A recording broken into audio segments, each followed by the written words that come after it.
Welcome, my friends, to another exciting edition of our Bleepin City.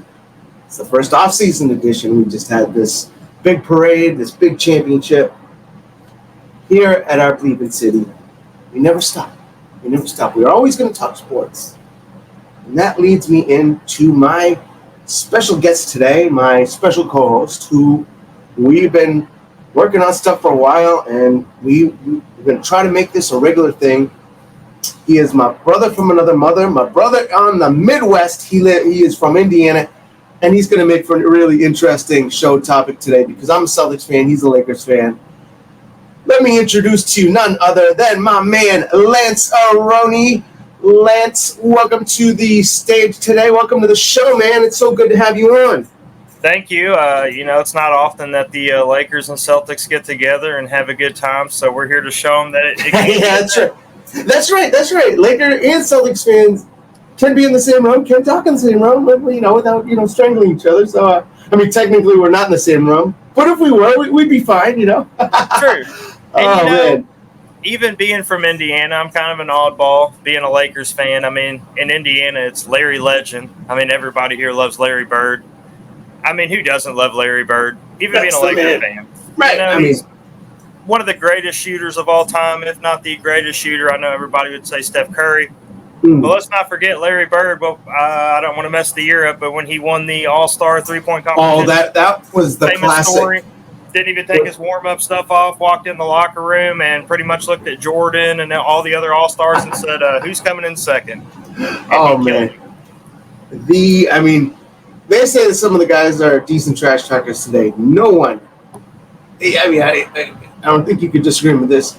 No one can hold anything to the guys of the 80s. Those are the ultimate trash talkers. So yeah, there's a couple guys that come to mind. It's Larry with trash talking.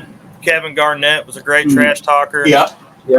Allen Iverson and Kobe would give it to you a little bit. Jordan was one of the best. Yeah, Jordan. But the two really that always come to mind for me is Larry Bird and Kevin Garnett. Those two just always come to mind. Garnett, man, ultimate intensity. Just one of the best psychological warfare players in the game. That guy he had guys. It was like, remember Mike Tyson when he'd just come and the stare down? He'd beat guys right there. Kevin Garnett would do the same. So, okay, so I'm curious on your view from afar. We saw the Celtics here. We were living it. It's crazy pandemonium here. What was your view from the Celtics from afar? What was your impressions of them? Being a Laker fan, it was tough. Every series that you guys kept getting through, the frown on my end kept getting bigger and bigger.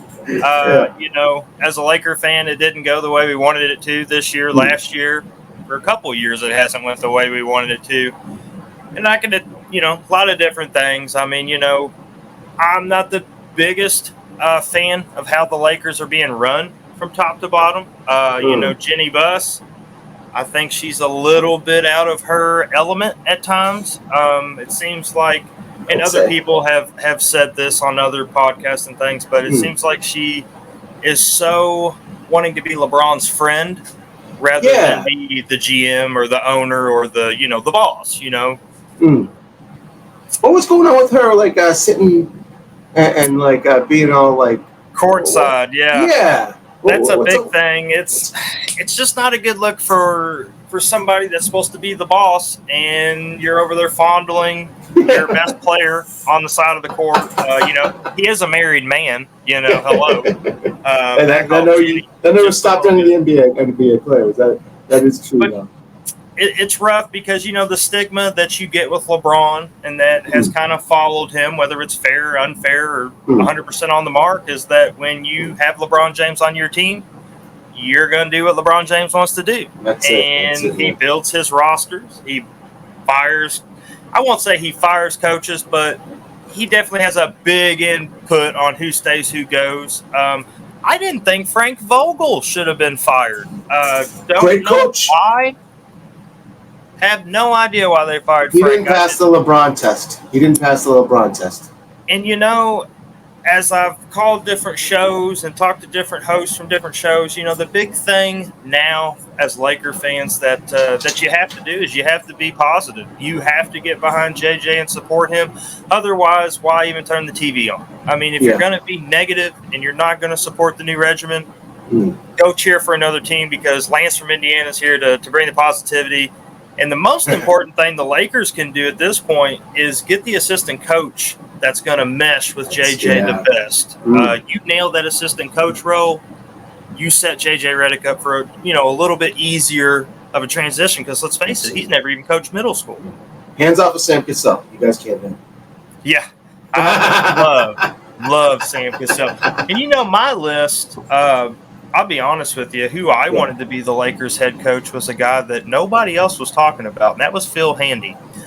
Phil Handy had been a player development coach for the Lakers the last couple of years. He was with Frank Vogel when they won the title in 2020. In 2019, Phil Handy was with the Toronto Raptors and Kawhi Leonard and won a title. Oh, they won the title there. Wow. And then before that, he was with LeBron James and Mike Brown and them in Cleveland. So Phil Handy. This guy's got a pretty good track record. Yeah, Phil Handy. I believe his Twitter name is 94 feet of game or something like that. But Phil Handy, great player development coach. Interesting. Players love him. And, when we talk about wanting to give minorities more of a chance in the NBA, well, the Lakers had a chance. He's an African-American. He's in the backyard. And he really should have got a chance. But he got fired along with everybody else. So my dream of Phil Handy being a Lakers coach is pretty much done at this point. But the Lakers coaches that go through like candy. So, next year he could be up for it. Mike, at this point, the Lakers, I think, best two options are Sam Cassell, and I don't see that happening, or Scott Brooks. I think the Celtics gave him a nice raise. I don't think he's leaving this year. And if you can't get him, obviously, then Scott Brooks, I would call him immediately. That would be who I'd pair JJ with, or Stan Van Gundy. I did hear. I heard his name. Yeah, and Stan Van Gundy coached JJ Redick back when JJ played for the Magic. That's right. Another cool thing about JJ Redick, just to throw out there, he played 15 years in the NBA. 14 of those years, he was on a playoff team. So it wasn't like he wasn't in big moments. He's been in the playoffs. He's played for all sorts of coaches. I had Steve Van Gundy wrote down, Jason Kidd, Brett Brown, Alvin Gentry, and then at Duke, obviously in college, he played for the great Coach K. He played for the godfather of college basketball. If there's a guy with zero coaching experience that at least can say, hey, I've been coached by this tree of all these coaches, it's JJ Redick. He's been coached by great coaches, and I think you nailed that assistant coach. You put him in a better situation, because let's face it, Mike, there's going to be times when he's not going to know what to do. Yeah. Let's say the Lakers are at Boston and you guys are up 30 in the third quarter. What's he do? We're going to figure that out as we go. Hopefully, need someone that's been 30. But that's the way it goes. And you guys got 18 this year, and Laker Nation, we're not happy about that. So it was funny. Magic Johnson pretty much spoke for all in Lakers Nation when he said something to the effect of, and the Celtics got 18, and I feel sick to my stomach. So but Mike, there were two people that Boston Celtics Nation. Yes, this is coming out of my mouth. I was very happy for Boston because of Mikey and Stephanie from our Bleepin City One, biggest Boston fans that I know, and they're just good people. So congratulations, you guys earned it. Appreciate that. And the chatter about, which of course this comes from a lot of my Laker haters, but the chatter of, well, they had an easy road or they didn't play. It doesn't matter. When you get to the playoffs, you play who's in front of you, injured or not. They took care of business, because how many times have we seen it in the history of the NBA when, a team is injured and they end up still winning the series? So at least Boston didn't lose a series they weren't supposed to lose. They took care of business, and they're the champions. And if I'm the Celtics, I'm holding up 18 and I'm just waving at everybody and saying it doesn't matter what you say. Hey, in 5-10 years, no one will even remember who you played. I mean, you look at the 80s team, the Lakers championships, I have no idea what path they went through. So it won't even matter. But they remember the championships. They remember the wins. Yeah. So, yeah, all this stuff about easy path. You got to remember it's the hater talk, is what I'm saying. You got to remember the Lakers' last title.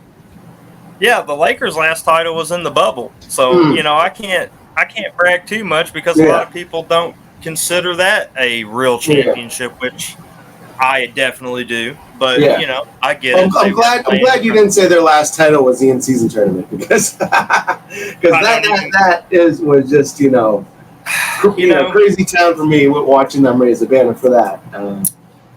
One thing about the Celtics is if you're a Laker fan and you want to know how to get back on track, look at what Boston's doing because they're doing it the right way. The Lakers have not developed anybody, and that's no shade at Phil Handy. I think Phil Handy's great. Yeah, I'm saying in general, the Lakers, they just haven't really had interest in getting young assets and building them up. I mean, anybody we got, it was like we traded them to get LeBron there. Like you try to win now. You've all been trying to win now, and you got nothing now really to fall back on with. And I tell you, another thing about that Boston run that you guys just went on, how important, me and Mikey were texting, off and on throughout the playoffs, and I would give him little, things that I would think players would go over. I think I got a couple of those on Holiday on the over. Man, I wish I put that money because you were pounding it on that Pacers series. The Pacers series, you say you kept saying Holiday the over, and man, you hit on that bet. You hit on that bet so early. That's one of those the ones you love about when it hits at halftime, and you could just. The rest of the game, you're like, money, drinks for everyone. So. There was a couple stat lines in Vegas that I had texted you about too when they had like Al Horford at like 8 points. Al Horford get 12 points when he's asleep. I mean, take the over on that. And he's playing so many minutes because Porzingis was out for most of the playoffs. Yeah, Al, who was picking up all the slack was Al. So I mean, it was. We might have to start up a little like our Bleepin City Bets show or something. I know. I mean, sometimes I wake up and I see a stat line and it just makes sense, and I'll text you and I'll be like, man, you can take the over, and it'll hit and we'll laugh. Now, it doesn't always happen, or obviously we'd be multi-millionaires by now, but we'll get there. I got an idea. We should do like an our Bleepin City Bets sponsored by DraftKings or whoever. Yes. That'd be a nice little, as we look to expand and grow. One thing I wanted to ask you is about LeBron. Okay, so he's getting a little older. He's pushing 40 now.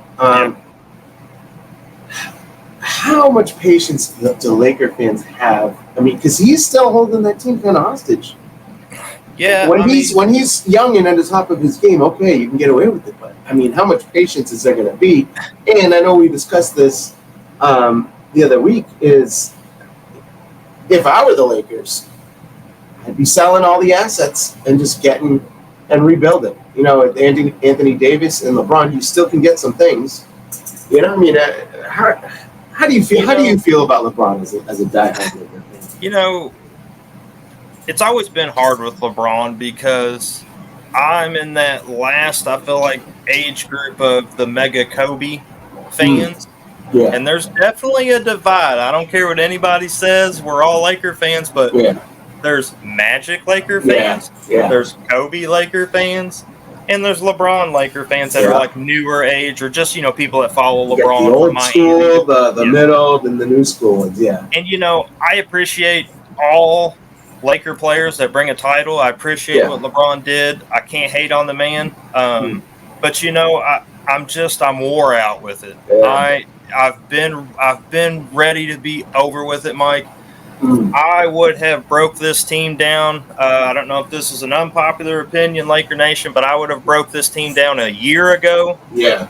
And would have already started doing what you saw Boston has done. And you pointed something out, Mike, that it dawned on me, and I had seen it before, but y'all realize when you got Brown and Tatum, the Lakers took guys before them both drafts. No. So you guys could have had welcome. This could have been you. Welcome.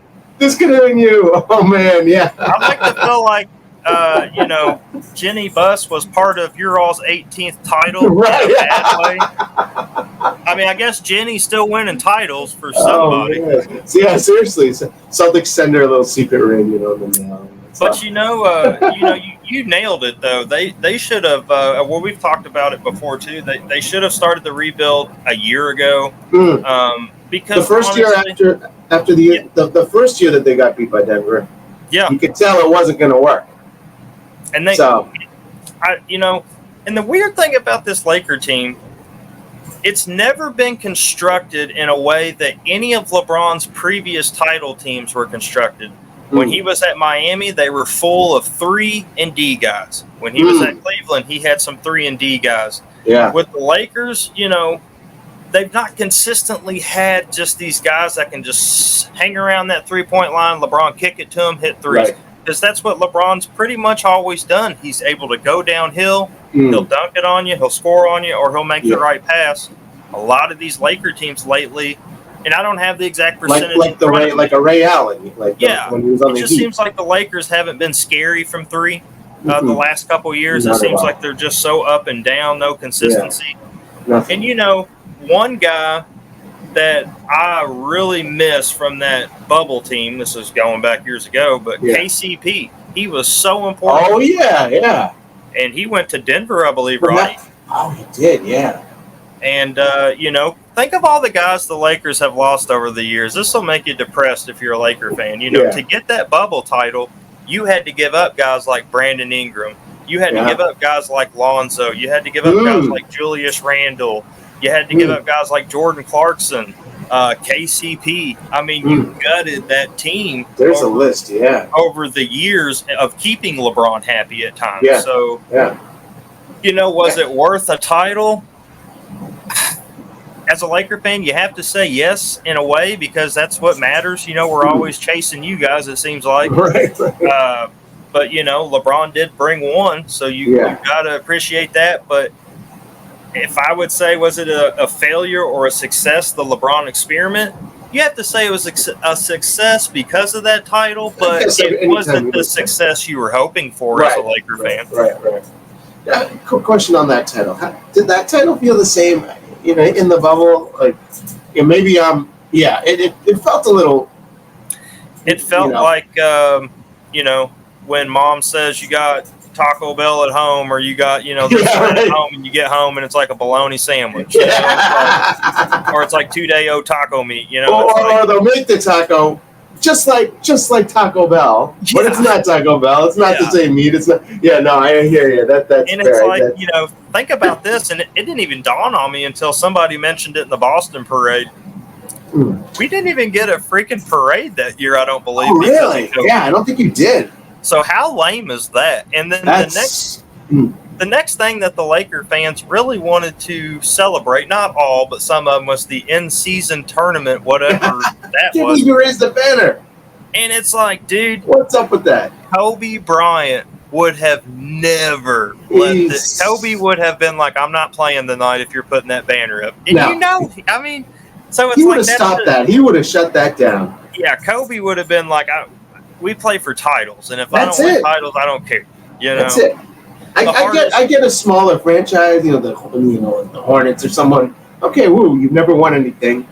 You take your little wins, but I mean, this is the Lakers. It's the Lakers. I can almost guarantee you the Celtics would have never raised the banner for that. No. And I was going to ask you, as far as being a Celtics fan, obviously for the Lakers, you had asked me earlier about where I thought we were with Redick, and I kind of told you about Brooks and Cassell, guys I go after, but a couple players that I think are really legitimate gets for the Lakers that can really help this team. So Valanciunas, the big center, he's going to be coming up in free agency. Yeah. We could possibly get him for like a mid-level exception type player. But, the Lakers are going to be eyeing Murray that, they could have had this year, but they didn't want to include Reeves in on a deal. DeJounte Murray could have been ours already. The Hawks player, DeJounte Murray. Yes. And you notice that rumor's coming back up, along with Jimmy Butler rumors are floating. Now, here's the thing. I love me some Jimmy Butler, but I don't the guy that I want now. This is a rumor I just heard about like a couple hours ago. Apparently, the Lakers could try to package something to the Cleveland Cavaliers for Donovan Mitchell. Oh wow! I don't even know what that is. I don't even know what you guys have that would make the It'd have to be something along the lines of like Rui Hachimura, that 17th round pick. You're probably going to have to get rid of Austin Reeves in that and others. Yeah. I mean, you're basically going to be getting rid of people that you don't necessarily want to as the Lakers. Right. Like, I like Rui. I like Reeves. Yeah. But, if I can get a Murray, if I can I mean, you always go for the superstar. Yeah. Especially if I can get a Donovan Mitchell. Oh, man, that guy. We saw it in the Boston series. It just hurts the Lakers because we don't have a lot of money. We don't have a lot of assets. So you're basically going to be begging players that want to come here to chase a title when, honestly, when you're not a contender. Yeah, this team's not set up for a title. Yeah, the Lakers are in bad. I guess the question goes to you then as a Celtics fan. I'm hearing from, my Mad Dog Sports people that I bug all the time that that this Celtics team is set up for a dynasty? Is this a dynasty type Celtics team? We are, I mean, knock on wood, no major injuries, no major, career ending things happen to any of our stars. Our two superstars are still under 27 years old. So this is kind of the 27 to like the 34 age range. Those are their prime years. So you got our two superstar players. Granted, our cap is gonna be real tight because they're getting both the max deals this summer. They're gonna kick in. But to have our guys now at their peak for the next 5-7 years, being at the top of the game. Heck, I mean, we don't have to win it every year, even if we get like 3 or 6 years. This is going to be, I mean, it's, as you experienced it in the early 2000s with Shaq and Kobe. You guys got a whole handful there. So we are. I mean, Boston is going crazy. I don't know if you saw the parade. Oh yeah, 2 million people. People I tuned in. Out of their minds. Yeah, exactly. The big question too is a guy like Porzingis, who was great for us when he was on the floor. Yeah. When he was on the floor, he made us unstoppable. Now, keeping him on the floor is a huge challenge because he's a long, lanky guy. Yeah. He's he's not. It's always the long guys, man. It's like their legs and knees and ankles and feet. It's just hard for them to stay healthy. But it really is. There were two guys on your all's team that I texted you and stuff about that. I was really happy. Even though they were Boston players to get titles, and that was Al Horford. How could the world not be happy for him? It. Agreed. I mean, is he? And this might be a stretch. I don't think it's a stretch. I'm weird how I can pair players in my head, but it feels like he's been like our. You can't even say our generation because we watched Tim Duncan, but is Al kind of like that Tim Duncan guy that he's just the best teammate? Everyone loves to play with him. I mean, it seemed like who didn't love playing with Tim Duncan if you were a Spurs player? And it seems like Al Horford's been like that everywhere he's been. I mean, with the Hawks and you guys, like players respect him. He hustles. He's never like a detriment or hurting the team. Never a cancer to the team. That's a great question. That's a great question. I mean, I think that's why so many people around the league, obviously here in Boston, but are so happy with him. I mean, he was playing. I think his last title was. I know you're a Gators fan in football. When he was with the Gators in basketball, like in 2006 or 7 or somewhere around that time. Oh my God! You put me on the spot. He goes way back, and he had the He was, I think, he was right under. Karl Malone and Stockton for the players with the most amount of playoff games played without a title. And, if there was ever someone that you just wanted it so bad for, it's that guy right there. And like you said, it's my favorite thing to watch players as they age and you see their window kind of closing Yeah. to finally get that title. Mm-hmm. And he was one of them. I wanted to see him get a title because how cool is that? He's got a college title back to back, and he's got a title in Boston, and he can say, "Hey, I put 18 on the map to pass the Lakers." Such a significant title. It's not just a title; it's the title. You guys have the most important one again, 18. And not only that, it's not like I think of like Robert Parrish. So he was a Celtics player who was on the 96 Bulls, okay? Yeah. Barely played. He was, almost like another coach. Barely played. Al played a big role. Yeah. Rebounding, blocking shots, scoring. I mean, everything. Shooting three. I mean, that's the funny thing, too. He never shot threes in college or early in his career. He evolved his game. That Pacers series, he was shooting threes. That Pacers series, I couldn't believe it. Clutch. I mean, you're from Indiana, and you saw it, firsthand over there, and all the credit to your home state, the team in your home state, Indiana. That was the most competitive sweep I've ever seen. I mean, that was a great series. How crazy is that? The Pacers really, really blew. I mean, the Celtics played till the end of the game, so you have to give them credit. Game 1 was the most improbable win for the Celtics. There is no way in hell the Pacers should have ever lost that game. It took a series of unreal, just luck, like things to happen. I mean, the odds in Vegas of that probably happened would have been like, you probably would have gotten like 20,000 to 1. Like, it was just such a list of the perfect storm had to happen for us to even get that game in overtime. As it was all unfolding and happening, I remember in my head thinking, that's going to be so tough for the Pacers to win this series now. Yeah. Because that's a game that you weren't expected to win, and you had it and gave it to them, or lost it, or they stole it from you, however you want to look at it, a mixture of both, really. Yeah. And it's just like, but I've been telling people there's one team in the East that I have circled that I think really could be, a thorn in people's side for a while, and that's the Pacers.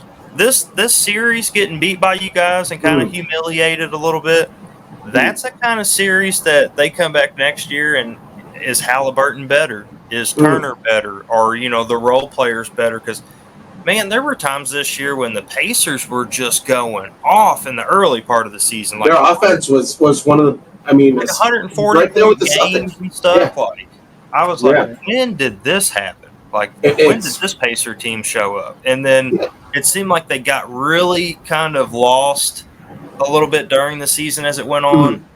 But, going into that series with you guys, I really thought it could go 6 or 7.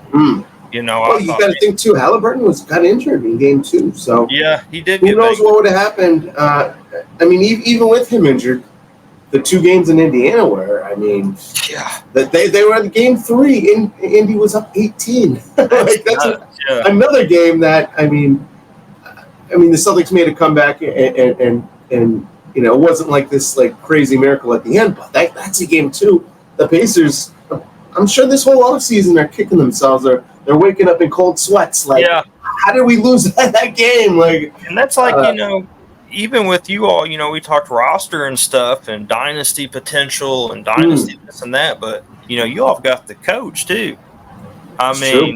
He's locked in, ready to go. Once again, something else the Lakers just have not figured. Ever since Phil Jackson has walked out of that door, we have not had any kind of zero, man. No, it's almost like the Zen master cursed the building and said, "You'll never win again without me." I'd call him today if I knew he'd come back. Oh man, that guy, he was the perfect coach for the Lakers. Perfect for that city, because LA is. It's kind of like Boston, New York. It's a tough place with all of the pressure, all of the media attention. It's so weird. because I feel like Boston, and if I'm getting this wrong, correct me because I am from Indiana, but I look at Boston as this like blue collar, hard working city. They love Yeah. their Celtics. They'll die for their Celtics. Yeah. Being from Indiana, I've always been teased being a Laker fan, but the Lakers to me were always like Hollywood, like It the was. stars, like the court, like the where the fan set was always dark, and they Yeah. light the court up at Staples Center, and it was just so cool. It was a show. It was a show. You had Jack Yeah. Nicholson, you had Sylvester Yeah. Stallone, Arnold, Yeah. and nobody was really watching the game. They were just there hanging out. You That's had it, Shaq man. and Kobe going crazy, and it was just like everybody's having a good time, and it's just different than Boston. Like Boston playoff games feel way more intense. Oh yeah. It seems like It's then people come there and they don't even want to get up to go to the bathroom because they want to scream. It's like that they don't they a lot of them just come from their steel worker job or whatever job they're doing. Still sweating from work, and they just want to show up and yell and scream, and it's crazy. And it's I mean that is what makes kind of the Celtics Lakers rivalry, especially the old videos of the '80s, so cool because you got such a just a contrast. Yeah, of it's the like the yin and the yang. hard worker, just grinders, and then you got like the glitz and glam of Hollywood, of the just the show and just the glamour, and it's such opposites. I mean that's what makes rivalries just so cool. It would be nice. I don't like to see anything really go well for the Lakers, but I will say this: it's nice when the Lakers and Celtics are both good. Like that's fun. It's good for the rivalry. It's good for revenue for the NBA. I mean, let's face it, they want both our teams good. But it always seems like at least one of the squads are good. I mean, thank God. It always does. Always. Maybe I'm not thinking, but I cannot. I mean, I was born in 1990, but I can't think of a time when like both teams have just been awful. Somebody's been competing or winning my whole life, and even before I was born. It's been the same way for me. The Celtics have gone through a few down years, and really because of some tragedies. They had Reggie Lewis pass away and Len Bias in the '80s, two very star players. But and then right before the Paul Pierce got his success, they had some down years. But while that was happening, the Lakers were with Shaq and Kobe winning all those championships. So you guys were still up, and then these past few years when we were playing, staying in the finals last year, we've been up, and you guys have been kind of teetering on the playoffs. So it's it always is interesting to have one of the teams at least doing well. But I always get nervous because LA is such a destination for free agents. It seems like every time LA is maybe kind of like not doing so good, you guys get a guy like LeBron or someone like even you were saying Donovan Mitchell that just wants to go to LA because it helps their brand. Like especially now, it helps their brand. You're in LA. You're with the movie stars. You got all the media attention. You're not stuck in Cleveland or whatever. So that makes me nervous as a Celtics fan. Is that you guys have the LA draw, and I think LA's manager just needs to not f this up. Like they gotta figure out what direction you guys are going in. Which a good question or a good topic one day to find out that we were talking about cities is I wonder where players rank the top 5 cities that they like to visit, play in, where does Boston rank for say away teams? Like if the Orlando Magic are coming to town, does Pablo Banchero like hanging out in Boston? Does he like hanging out in Houston? Does he like hanging out in I'm sure not Indianapolis, no one seems to like Indiana, but it's a cool state. Come on. It's funny you say that. It's funny you say that because the impression that I've gotten is players they like to sign in places like Miami, because it's the weather and it's great, and there's no state taxes, so you make a little more. True. And some of these guys, the thing that kills me though is that the Miami fans, they're not dedicated at all. They're not, you'll see a playoff game and half of the seats are still empty until halftime. It's that blows my mind. Yeah. Well, they tried to leave on LeBron and them in the title game. Remember when Ray Allen? Yeah, that's right. That's right. So you got the fair weather fans, but just the destination of Miami makes it really appealing, which kind of kills me. You get some players. Well, actually, you get a lot of players that will come play in Boston as a visitor. And they'll be like, "Whoa, this place is crazy! Like this is crazy! Like this is a great atmosphere." And for some of them, they love that and they'll want to play for it. But then you get a guy like Kyrie, who was saying this past week, like, "Oh, I didn't get the whole Boston, perfect." He's one of the few idiots like that didn't appreciate the passion, which. Well, you're speaking of your fans. Porzingis literally said that it was your all's energy that got him through the games. Like, he literally said, like, if it wasn't for that home crowd going crazy, my adrenaline would not have gotten. That is it. And he is the perfect. Let me tell you, Porzingis has vaulted to legendary status in Boston because he has embraced the rabidness of the fans and Celtic pride, the pride, the craziness, and he has just put it all. I mean, you saw he was hurt, and the doctors told him, don't play Game 5, and he said, screw that, I'm playing. Like, I don't care, I'm playing on one leg if I have to crawl up the floor. And I mean, he only scored like 5 points, but I was at that game when he came in to the game. The place, it was a whole nother level of just life that he just injected into the place. This guy gets it, and it's players like that thrive in Boston and are meant to play in Boston. It's like I look at you guys, and it's like you got Tatum and Brown as like your two megastars. Yeah. And then it's like I look at Porzingis and Holiday and Horford as like these three guys that Boston's just took in. Yeah. They just have been huge for you guys. What an offseason. Horford's been there, but Yeah. What an offseason though for the Celtics. Like they traded a guy that was beloved here, Marcus Smart. Yeah. Robert Williams, who was injury prone but a great defensive player. Yeah, he was great when he played. He really was. Malcolm Brogdon. And Brad Stevens, Indiana's own Brad Stevens, actually, from Butler University, who's now the GM, flipped those guys for Porzingis and Drew Holiday.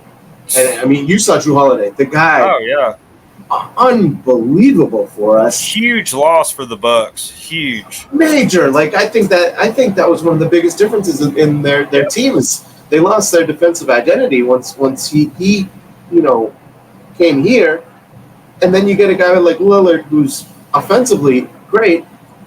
But I saw the rankings. He was like the 200-something ranked player in defense in the league. One of the worst defensive players. And that made a big difference, man. It's not just about the offense. Like, I mean, think of Holiday and White. They harassed. Oh my God! All playoffs. Their defense, unbelievable. It's like a two-headed snake. I mean, Kyrie and Luka were just getting swarmed. They made Kyrie and Luka look human. Which they hadn't. The past. I mean, they were dominating. Some of the best teams in the West. And they came and played us. And between Holiday and Derek White, who I think are the two best defensive guards in the league, you got a guy like Jaylen Brown, who's great offensively. But he gave Luka fits defensively. Tatum's no slouch defensively. And then Al is a great, it's like you guys can literally switch any, you can screens, none of that stuff bothers you guys because you call it out on defense. You guys you're active, your hands are active. I mean, you literally just watched a Celtics team play team basketball and win a championship. That's what it's about. I mean, well said. And I was mentioning guys to be happy for. I mean, you got to be happy for Tatum. He's young. He's experienced so much heartbreak already, and people were kind of the media, the national media was. And it's like, dude, how can you write him off? He's like 23, 24, 25, something like 20, that. Yeah, it's like 25, 20. Yeah. I know he's under 25. I know he's under, I think he's 20, 25. He's probably 24 or 25, if I had to guess. He's young. I mean, he's young. And, you know, now he's got a title, and he's on a great team. And, you know, if you're a Celtics fan, you're excited to see how many titles now that possibly him and Brown can bring to Boston. Yeah. I think, I mean, everyone's talking now, like, repeat. You know, no reason to repeat. Here's the thing, too, is usually with championship teams, you got guys that are going to leave in free agency.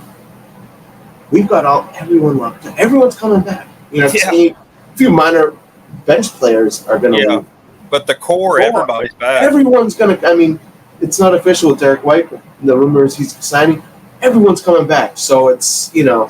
And when will you guys, or, you know, when will they find out who will be your all's first game for, like, the ring ceremony? Because I've heard some juicy rumors that you guys are trying to get the Lakers up there. Oh, man. But you know, if I'm Boston, you know, and you can get the Lakers to come there and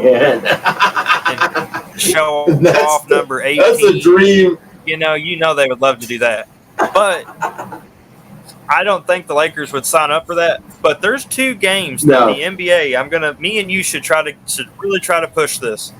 Boston should bring in the Pacers, because how cool would that be opening night to replay the Pacers, see if the Pacers got any better, see if they can get you guys, or the Mavericks, rematch of the finals right off the bat, and then see if Kyrie and them can handle it, you know.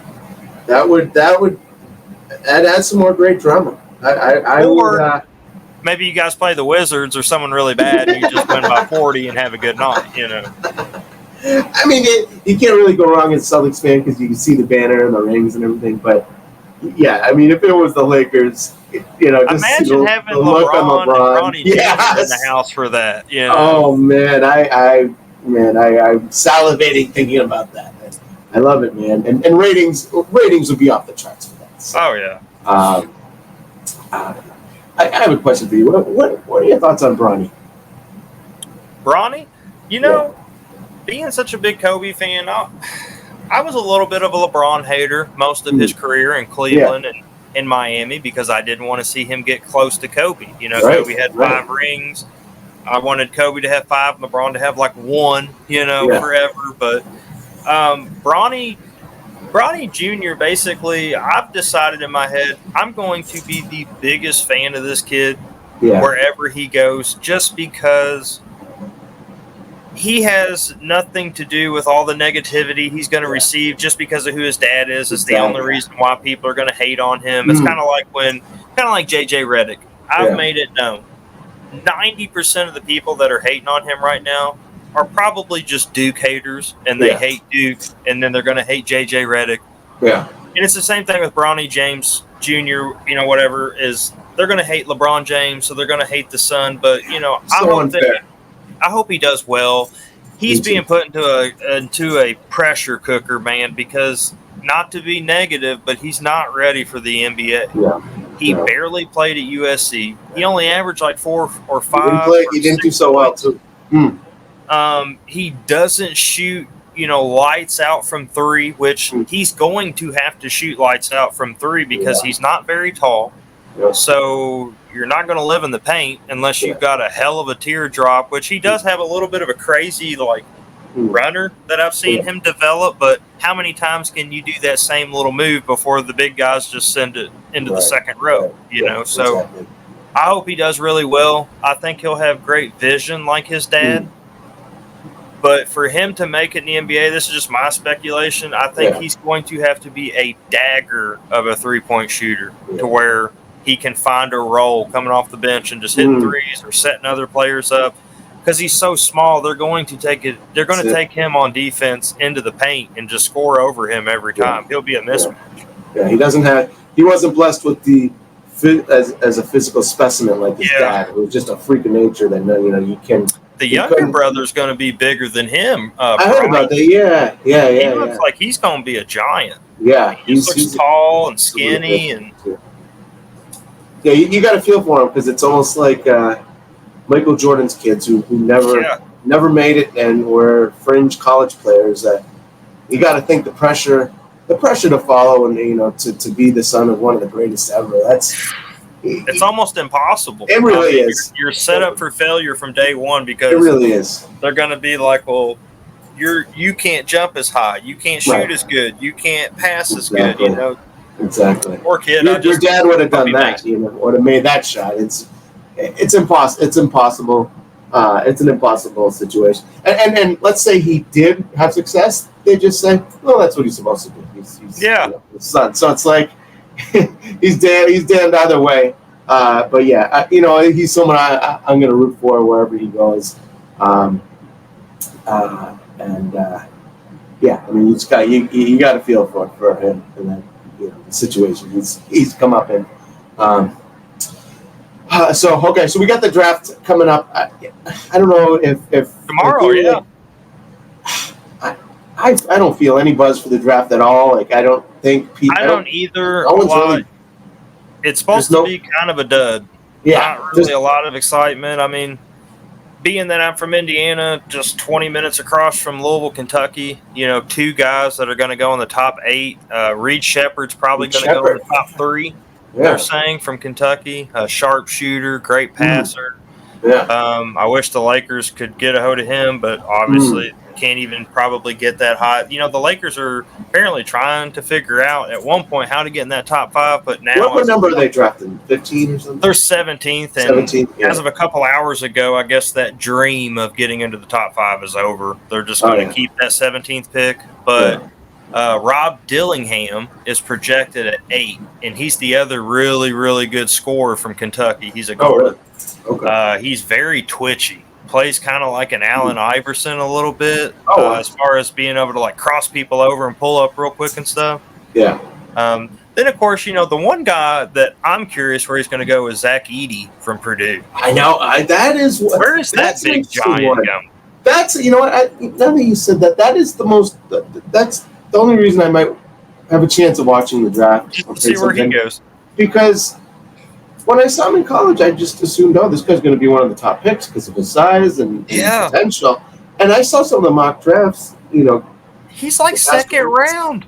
They had him go, like it looked like there was a chance he could fall to the Celtics at 30, It's like, that would be interesting. Like, I'm going to tell you right now, if the Celtics get Zach Edey, that would be an amazing pick for you guys because he's got touch. He can rebound. That's what Celtics need. You don't win Player of the Year in college, once or twice, or play as many games and have as many stats as he does, and not be able to at least be a backup center in the NBA. I mean, I can't imagine he can't come off the bench for, say, you guys and give Horford or Porzingis a breather. Like, he's a giant. Now, I know they're saying his liability is defense. He can't move his feet very fast. But okay, even if he gets picked on a little bit, he can go down and score on the other end and get it right back. So he might be able to at least neutralize some of that stuff going on if he gets picked on. But I'm very curious where he goes. That's an interesting one. And I mean, you would think the Celtics would be like the perfect type of situation for him to develop because he doesn't need to score. We have all, there's no pressure to score. We have all of our scores. Yep. All you got to do is rebound and maybe be a cog in the lane to block a few shots. That's take just up some like minutes. The perfect place for him. It really would be the perfect place. Like there's two teams that come to mind. It's you guys because I know you guys are pretty good with development. Yeah. And then I always think of the San Antonio Spurs. I was just gonna say that. Yeah. When I think of a team that needs to get a hold of somebody that's going to treat them right and take care of them, it's the Spurs. That'd be something. The 2 7'4" guys like Edey who went by them. That would be just crazy. Like, that'd be a fun 2K. On 2K. Yeah, right. Yeah. Rebound. Really would. Anyways, so we've kind of covered a lot of the stuff this week. We're kind of coming up on the end of the show. Man, it's almost an hour's gone by. Time flies when you're having fun, Lance. I know. We're gonna be making this a weekly thing though. Yeah. If you'll come back every week, we'll come back. You just got to buzz me in. Yeah. Lastly, I heard some things, and we might have to splice up this clip and send it to her, because I heard Michelle Beadle was knocking the chains. Yes. Chains. It's crazy. I am saying, if there's any fan that deserves maybe a piece of a ring or their name on the trophy or something, I'd like to say it's me, because as I will want to roll, I'll probably put the highlight in here. Paul Pierce got a chain from your very own right here, yours truly, and we were undefeated at every game you wore it. So, Michelle Beadle can just eat her heart out with her chain hate, because let me tell you, it worked. It worked. It did. Michelle jinxed the Lakers with that this year, and Cody Decker, they were both talking about that chain on their show. So that's awesome. I had to text you. I remember texting you as soon as I heard that. I remember that too. You're never going to believe they're talking about your chain on Mad Dog Sports. And man, we here at OBC, we went national with that. So it's just the start. It's just the start. I know we'll be getting you on the ground sometime soon over there, Lance, because you are awesome. One more shout out to you, Lance, before we let you go. Lance, you do the old school scouting reports, and I wish I had one here to hold up. But Lance brings to us personalized, handwritten, like a Bill Belichick, like an old school coach would, all the old scouting reports of all the players, all the stats, and there's no one like that. And Lance, if I had the sound applause thing, I'd play it right now. Here's to you, Lance. You are the man for that. And, there's my sound effect. Appreciate all you do on the show. And really, I can't wait to do this every week, man.